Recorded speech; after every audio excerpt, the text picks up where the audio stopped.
Greetings to all my loved ones.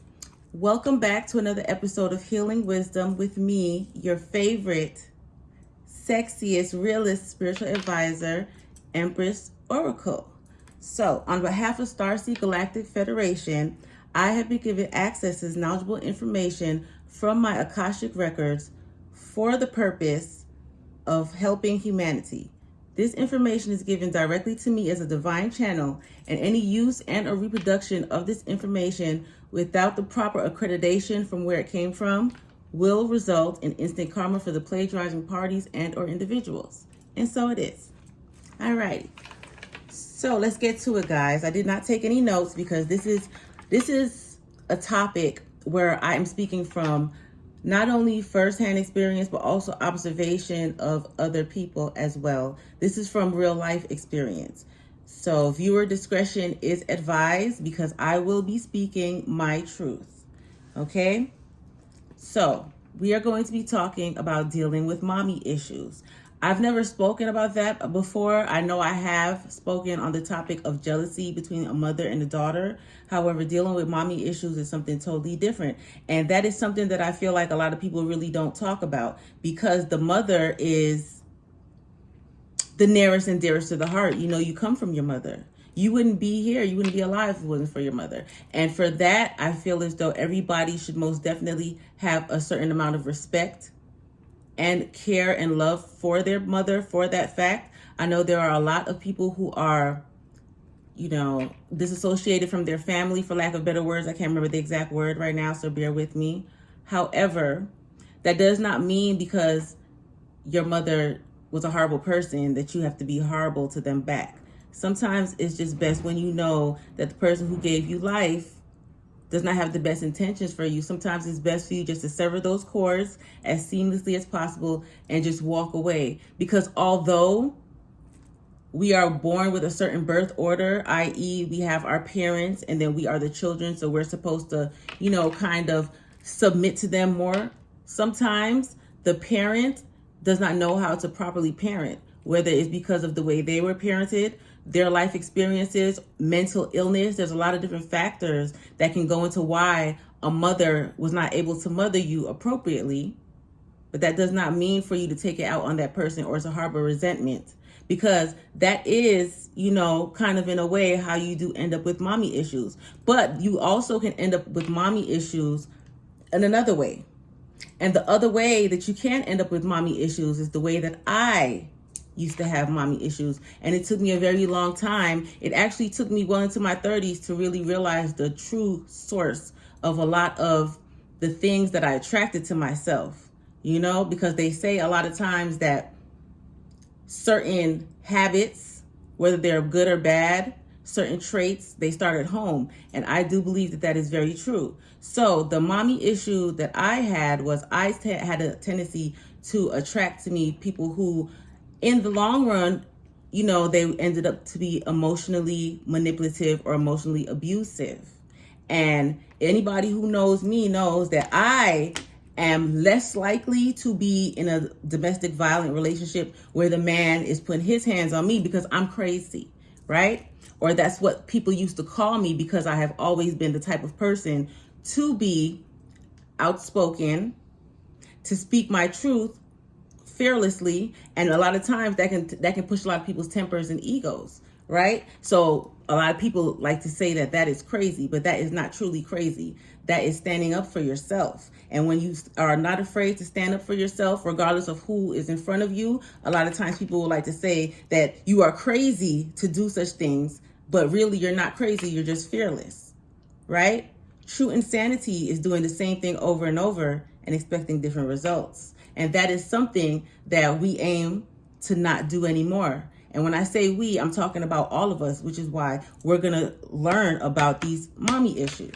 So as I was saying, I would always attract people who were emotionally manipulative, where I'm an empath. So therefore, if you see somebody who is in a delicate frame of mind, or somebody who comes from a traumatic past, or they have a sob story, or you just see their potential, empaths tend to draw to those kind of people, and those kind of people tend to draw to empaths. But the downside of that is that once they realize that all they have to do is to come to that person in an emotionally manipulative way, whether it's love bombing, whether it's a sob story trying to trauma bond, whatever it is, okay, that is a form of abuse, basically. That's a tactic, and a lot of times we don't realize it. And it took for me to grow up when I was younger. Of course, just like how most mothers and daughters, they have their rough patches, preteen years, teen years, when they're both experiencing different things. You know, when you're younger, you start feeling yourself. You don't really want to listen to your mother's advice.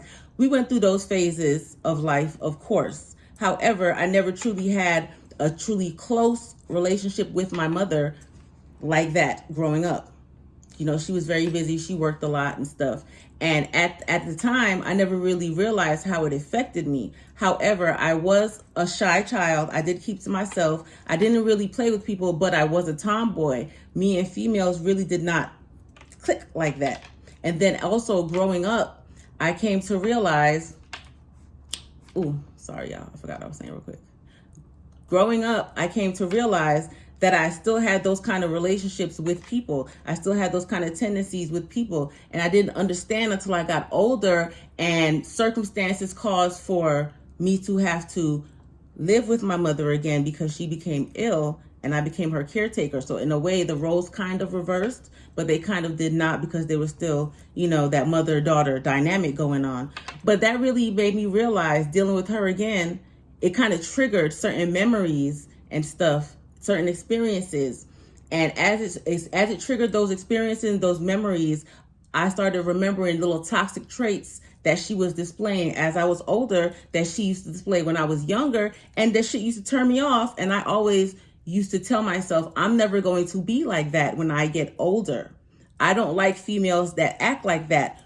You know, I'm not going to be like that when I get older, because a lot of the things that my mother did inadvertently, I feel as though, and as I became older, I came to realize that it may have to do with mental illness. You know, mental illness can be stress, depression, a heavy workload, many different factors, right? But I came to realize that, you know, she was expressing those things when I was younger, but because I didn't know what it was, it affected me a certain way.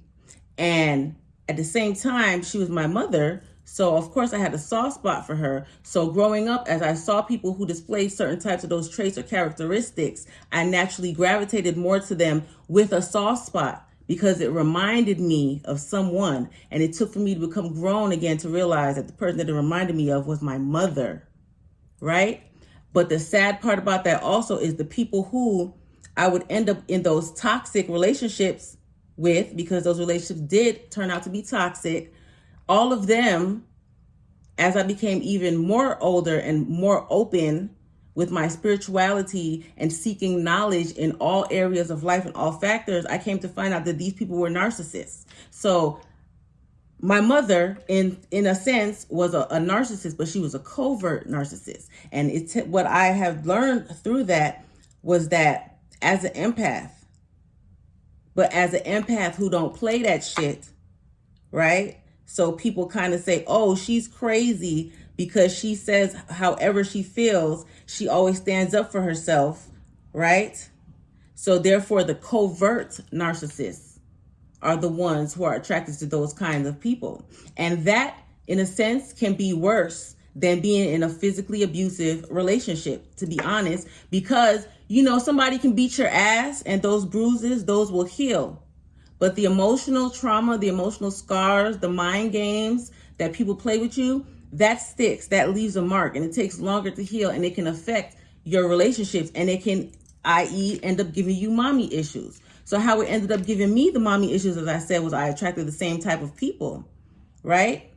And it took me years to realize what it was about those people that was attracting me to them, what it was that kept me with them for the amount of time that it was.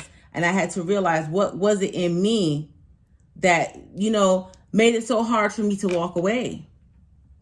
But I learned a lot. I had to have the strength. I bumped my head. I made the mistakes. I repeated a lot of cycles, but I learned from it. But also, too, growing up with a mother that was like mine, that played on people's emotions, you know, because she did it when I was older as well, not just to me, but to my siblings as well. And I think a lot of older people do that. And I'm not saying that I'm not saying that that excuses it, but I know that a lot of, especially Caribbean people, they're dramatic, you know, and they like to play on people's emotions and stuff instead of just saying what it is that they want, right? A lot of people like to play with people's emotions instead of saying what it is that they want and what it is that they truly feel, without really realizing that that is emotional manipulation. Right? People are so used to it culturally, generationally, and habitually that they just can't help it. But sometimes you have to realize you have to stop yourself, because you have to realize what it is exactly that you're doing. You're manipulating somebody. Just ask them to do something instead of manipulating them, because then you're training them how to deal with other people who are like that, which, i.e., are narcissists. And it's a shame, and people, we need to realize that, especially as mothers. And me growing up, because as a child, my mother made so many false promises to me and never kept them, it affected me. But then at the same time, I ended up attracting guys like that who would make me false promises, but I would always hold out that hope, just like I would from my mom, just to be let down. That's mommy issues. And that trains people to tolerate the bullshit that they're tolerating right now. And once you're aware of it, you're able to break the cycle. I became aware of certain manipulations at certain ages and phases in life. But I always knew when I was a child, because I was very wise as a child, I always said I did not like the way that this makes me feel when my mother makes me a promise and does not follow through. So I'm not going to do that to my children when I become a mom. If I can't do it, shit, I'm just going to say I can't do it. Because you know what? I feel as though the truth hurts, but the truth heals as well. The lies, they're like a Band-Aid. They may cover for a while, but once you rip that Band-Aid off and that wound is exposed, it can be infected. It'll last longer. It's more treacherous. And it's like you knew about it all the time, but you wanted to cover it up instead of care for it. You feel me? I know y'all feel me. I know y'all feel me. And a lot of people end up with these kind of mommy issues, and therefore they end up mentally and emotionally manipulating people, because that's what they're used to. That's what they grew up with. They don't know how to just say no. They don't know how to just say, I can't do this, or this is what I want. Right? And then that gives people issues. That gives people mommy issues. Right? And the first woman you learn to love is your mother. So if you harbor those feelings towards the first woman that you are supposed to love, how is it that you're going to be able to properly love other women after that? You're thinking if your own mom lied to you and manipulated you and let you on, other females are going to do that as well, right? Whether you're a male or a female, you're going to feel like other females are going to do that as well. And then it builds up a wall of distrust before a person even has a chance to build their own wall of trust or distrust with you. And that's putting people at an unfair disadvantage. And that is something that I learned at a young age. And that's part of the reason why I always give people, male or female, a fair shot to prove who they are, regardless of the traits that they show. However, I don't necessarily advise that for everybody, because a lot of us empaths do not know how to properly control our emotions. And if you do that with people and you don't know how to properly control your emotions, or you don't know how to properly disseminate your emotions from the other person's, it can fuck you up. It can make you go crazy. It can make you have mommy issues, friend issues, neighbor issues, all kinds of issues that you don't need to have. So it's very important for people to be aware of this, so that you can break those generational cycles of toxicity within the family. It starts within you, because you are who you attract. You are. And I'm constantly reminded of that, because you guys have to remember, healing is a lifelong journey. You have to enjoy it, and you have to be willing and receptive to learn. So that was my little spiel on the mommy issues. I didn't want it to drag on too long, because I really could talk more in depth about it. However, I don't want to overload anybody mentally with this message. I hope it was well received. And I hope that my truth, my experience, from not just me, but also I've seen other people who are negatively affected from how they were treated from their mother. I feel as though that's something that needs to change. In the beginning of my message, the devil tried to confuse me so that I couldn't get it out. But, you know, we got to where we was trying to go. And I know you guys got the point, or I hope so. If anybody has any questions or needs any clarification, feel free to comment below. Don't be scared. I don't bite. I don't bite.